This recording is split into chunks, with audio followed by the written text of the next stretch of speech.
Well, Dig Our History Days was really an attempt to connect Victorians with their heritage. A lot of times history and archaeology are sort of these things that are far away. They're things in books. They're things that are sort of shrouded in either the distant past or the distant place. We thought with all the history and heritage we have here in Victoria, it would be a really good opportunity to create an event that got people involved right where they live, where they work, and where they play. So along with the archaeology dig that Eric headed, we did walking tours, we did driving tours, we did courthouse tours at 1892 courthouse. We also did an abbreviated cemetery tour in Evergreen Cemetery. And we tried to think of things that would resonate with, both locals and people coming in from out of town who wanted to learn more about Victoria and Victoria's history. I really think we did that. We had a wonderful response. Some folks who have lived here all their lives and kind of talk back and forth with us as tour guides, telling us their own stories along with the ones that we were telling while we were doing our tours.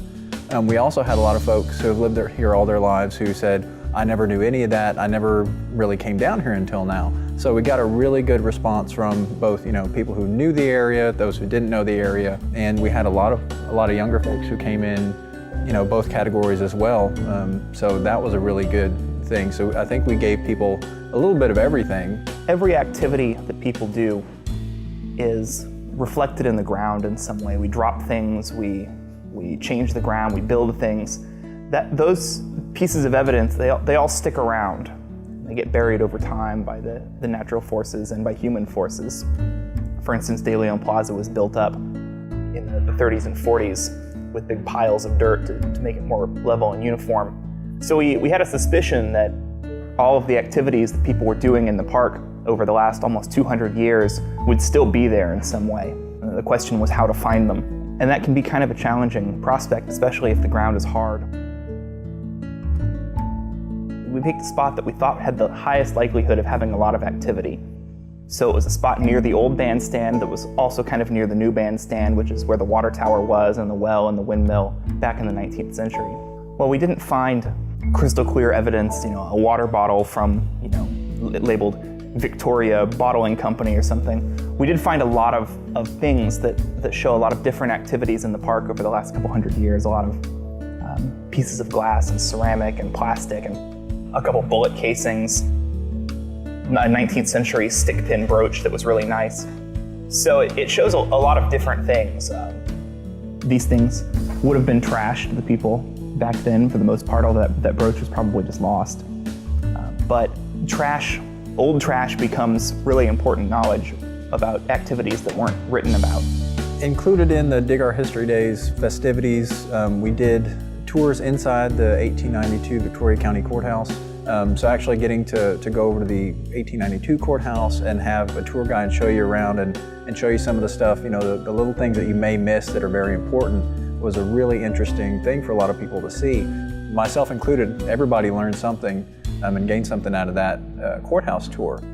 And in addition to that, we did our historic driving tour, talked about a lot of the historic homes and families and people who were involved in early Victoria. So you got a good dose of Victoria history. Historic walking tours, we actually did two. We had two different walking tours that one could take.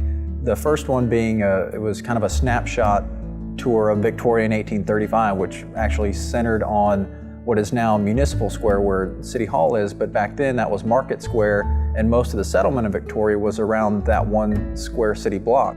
So that tour takes you around that block and talks about very early Victoria, the people, the places, which a lot of people don't know. The other tour kind of goes around that same block, but it also encompasses a lot of architecture and the more recent Victoria history and takes in a larger portion of the downtown area. The process and value of archaeology isn't so much in the artifact itself, it's in the artifact's relationship with all of the other things around it, with the other types of soil and with the other pieces of objects. So it's important that you preserve all that information and you write it all down, and there's a lot of paperwork involved. But the actual process of digging is extremely simple. It's simple enough that we had hundreds of kids over the weekend who did a great job with those trowels. And because you can lose a lot of things in the dirt and the weeds and everything else that are sort of in this pit, and you put it onto a screen, which is a fine mesh, and then you have people sort through it, that push that dirt through the screen. So you can get all those little tiny artifacts that wouldn't come out ordinarily.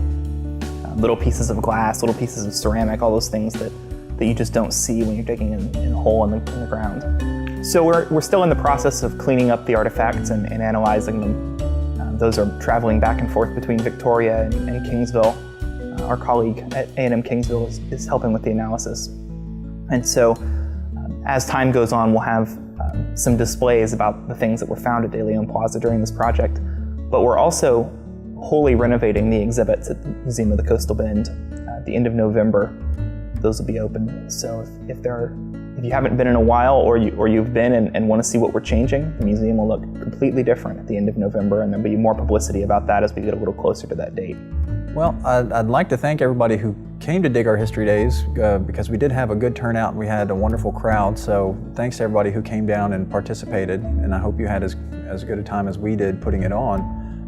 And I'd also like to remind everybody to look for our historic cemetery tour in Evergreen Cemetery this year, which we do annually, as well as in the spring we do our historic homes tour. So mark your calendars, and we'll have dates and times and all that available soon. So thank you very much.